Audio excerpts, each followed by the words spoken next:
Welcome to this tutorial for making an isometric grid setup in Adobe Illustrator.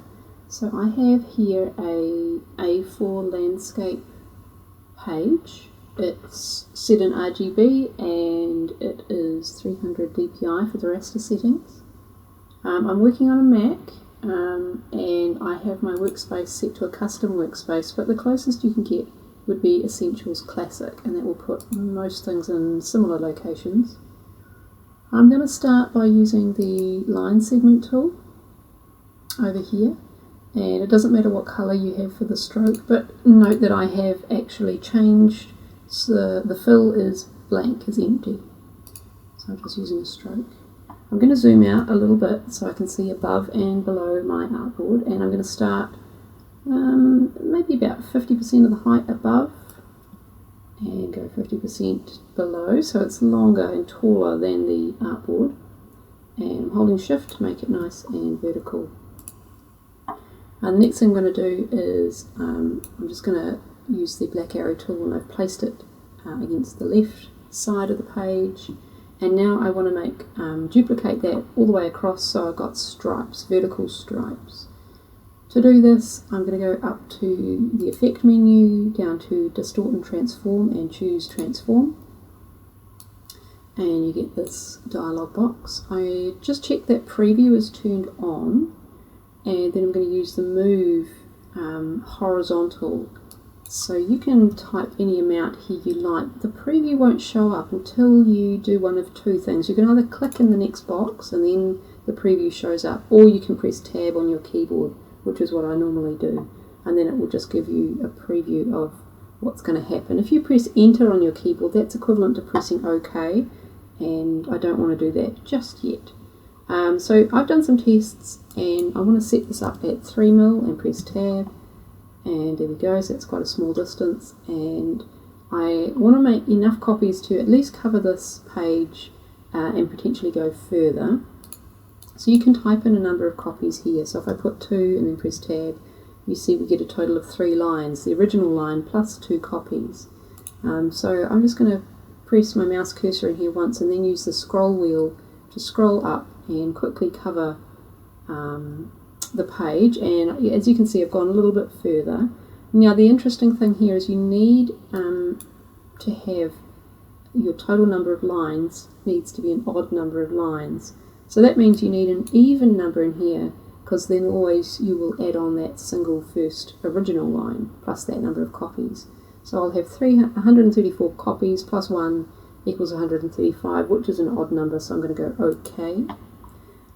This is now the only original piece of artwork, and these are done as an effect. So I want to make these basic art as well, and to do that I'm going to go up to Object and choose Expand Appearance, and now they are all going to show up in the Layers panel as basic art, but they are grouped together at the moment, and that is fine. Just saving as I go, Control or Command S. I'm going to select this, come down to a line, make sure I'm choosing Align to Page, and just choose Align Center that way and Align Center that way. And again, it doesn't matter if you're how far off the edge of the page your lines go, just as long as it's a little bit. That does make things easier later. I am going to copy this, so I'm going to go Control C, Control or Command C to copy, and then I'm going to click off and choose Control or Command F to paste in front. Just to keep things tidy, the original one was green, so I'm just going to double click on this copy and make it a pink, just so we can see what's going on, and I'm going to zoom in a little bit so we can see.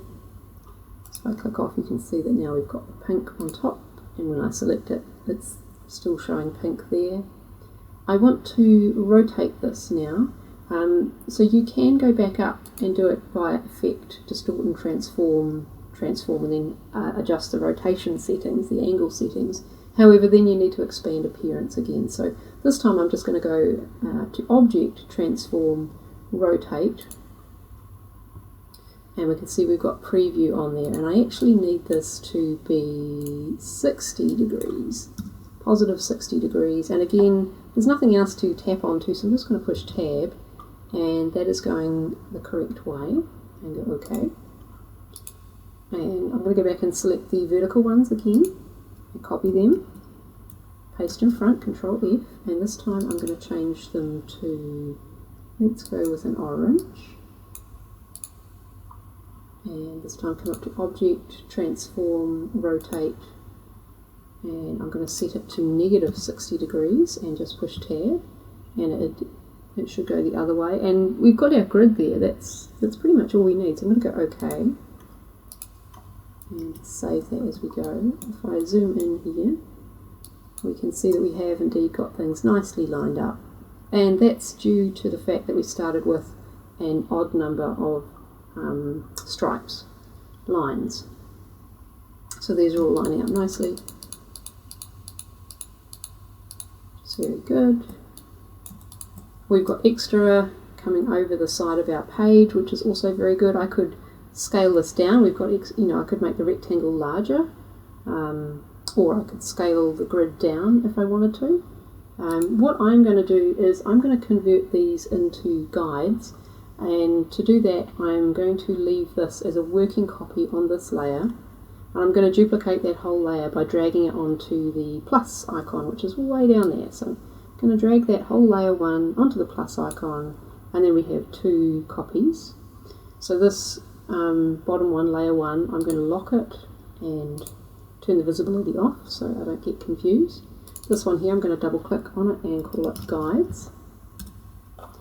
And now I'm going to select those 3 groups of lines and come up to, I think it's Object, Make Guides, or is it View, Make Guides?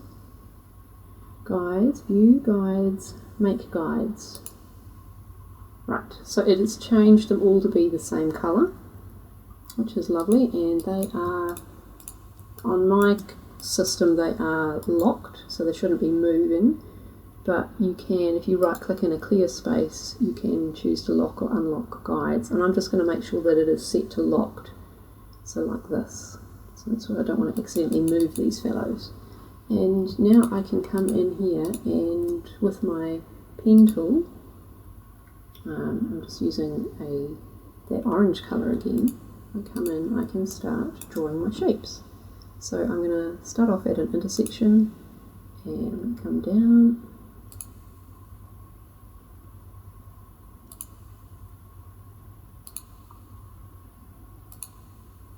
Okay, so I've gone back and made the loop. I'm going to switch this from being stroke to fill, which is excellent. And now I'm going to do another one. So I'm just using those smart guides to help me. And I'm going to make this a little bit lighter, go towards white, and then this side.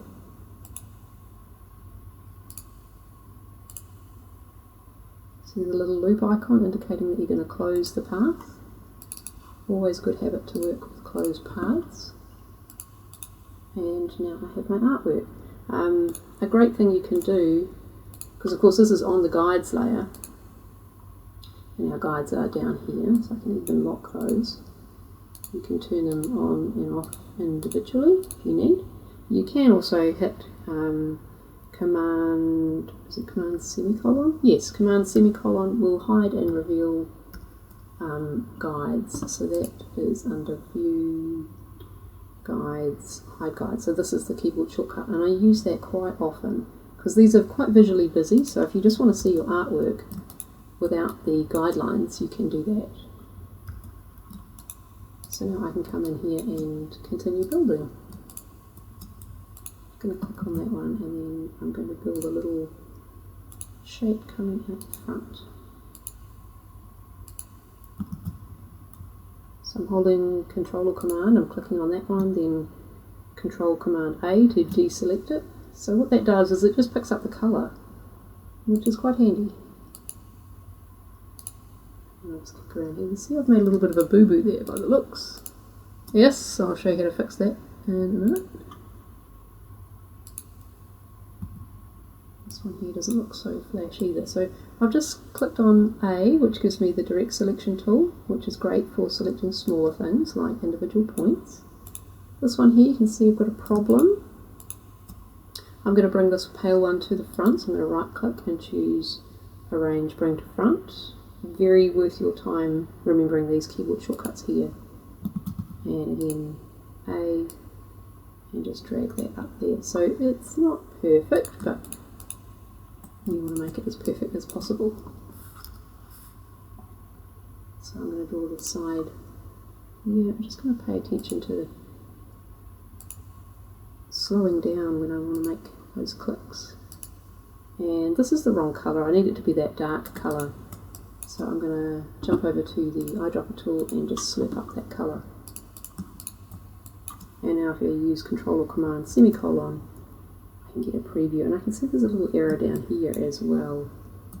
Yeah, so I'll turn my guides back on, and both of these have got a little error, so that is going to be tricksy. So I'm going to use the white arrow and fix this orange one, and I'm going to use the white arrow, and I'm just grabbing, note there's two things there. You want to grab the anchor point, the node. You don't want to grab this because it will make things curvy.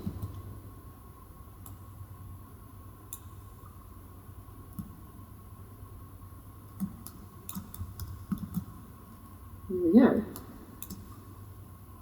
Okay, so that's the basics of setting up and using an isometric grid.